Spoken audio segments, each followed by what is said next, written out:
The U.S. Centers for Disease Control is warning state officials in the U.S. to prepare for more human cases of the bird flu. They say health officials need to have plans in place to quickly test and provide treatment to those infected. This all comes after a person in Texas is believed to have contracted the flu from cattle. So we've got infectious diseases specialist Dr. Isaac Bogosh here today to help us break this down. What is the key takeaway, the standout for you when it comes to the latest on this virus? I mean, I think we have a lot of lessons that needed to be learned throughout the last pandemic. We've learned some of those lessons, but I think we still have a ways to go. Certainly, we need to have rapid tests available, good screening programs in place so we can detect things early and jump on possible outbreaks early. And of course, there's always room to improve on vaccinations and therapeutics. But I'm glad that the public health officials are taking this very seriously. We've known about this pathogen for decades. We've known about the significance and the seriousness of this pathogen for decades. And when you start to see it in different mammal species and potential mammal-to-mammal transmission, that's a big deal. Important to jump on it quickly and quell these outbreaks quickly. And a part of that, in that quick reaction, as we're seeing in the States, is testing people quickly.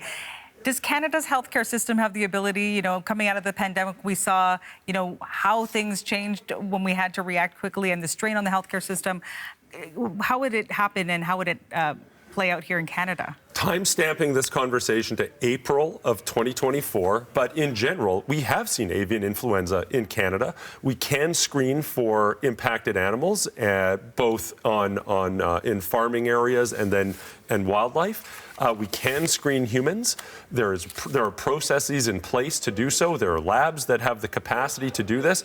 Obviously, we don't want to test this on a much larger scale, and of course, the goal is to quell this early, so that, if there is an outbreak or even the identification of an animal that's impacted with it, public health officials can jump on it quickly. But again, we do need capacity, and I think it's extremely important to have that capacity to rapidly expand if we have a larger need to screen and test. Let's bring it down to consumers because some people may not be connecting the dots here. Should we be concerned about eggs? Because we know in the U.S., the biggest egg producer there had to cull 2 million birds because of the bird flu. So what does that mean for us in consuming eggs?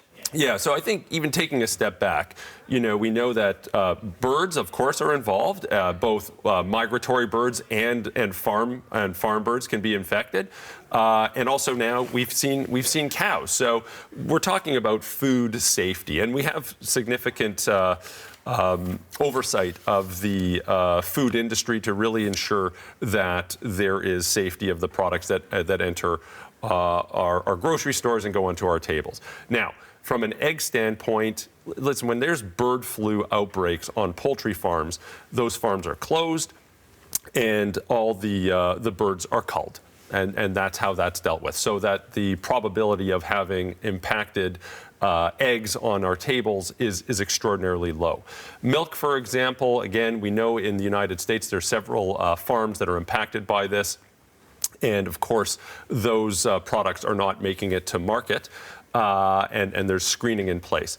But of course, in Canada, milk is pasteurized. We do not sell unpasteurized milk in Canada, and the pasteurization process is extremely important to deactivate or kill pathogens, bacteria, and of course it would deactivate viruses as well. What's interesting, though, is in the United States, in over 40 states, you can sell raw milk, which is a problem. And of course, there's lots of different pathogens that we can get from milk, bacteria, but also viruses. So, I think this is something that warrants close attention in the United States. But here in Canada, what you're saying, as long as you're buying your pasteurized milk and what's ending up on our table, no real concern, according to you. Yeah, of course, there is no concern. The pasteurization process it keeps us safe. It basically heats the milk up to deactivate or kill bacteria and viruses that are in it.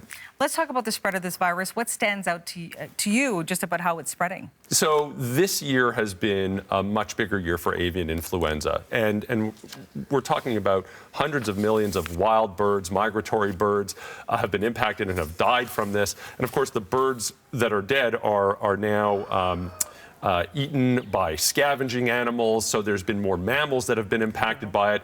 Cats, coyotes, even mammals like sea mammals like seals and sea lions. There's been huge die-offs in, for example, South America. So it's a problem. You have more bird infections, which is translating to more mammal infections, and that just gives it more opportunities to mutate, to have better and more efficient transmission from mammal to mammal, which of course we don't want because we know this is a very serious illness. Fortunately, there have been very few human infections with this, and we want to keep it that way. Really quickly, what are the symptoms and how dangerous are they? When we look at all avian influenza over the last 20 years, the symptoms are typical of influenza, just on a much more severe spectrum. So yes, of course, it can impact the lungs and you can have a very severe respiratory infection, but like other respiratory viruses, these are multi-system viruses that can impact the heart, the lungs, the kidneys, every organ of the body, and cause a very, very significant illness. Mortality rates have been rather high with this. You know, it's something that's been taken very seriously. Dr. Bogosh, thanks so much for your time and for bringing us up to speed on just the latest of this bird flu. I feel like we've been talking about just so many different things to keep an eye out. Thanks so much. My pleasure.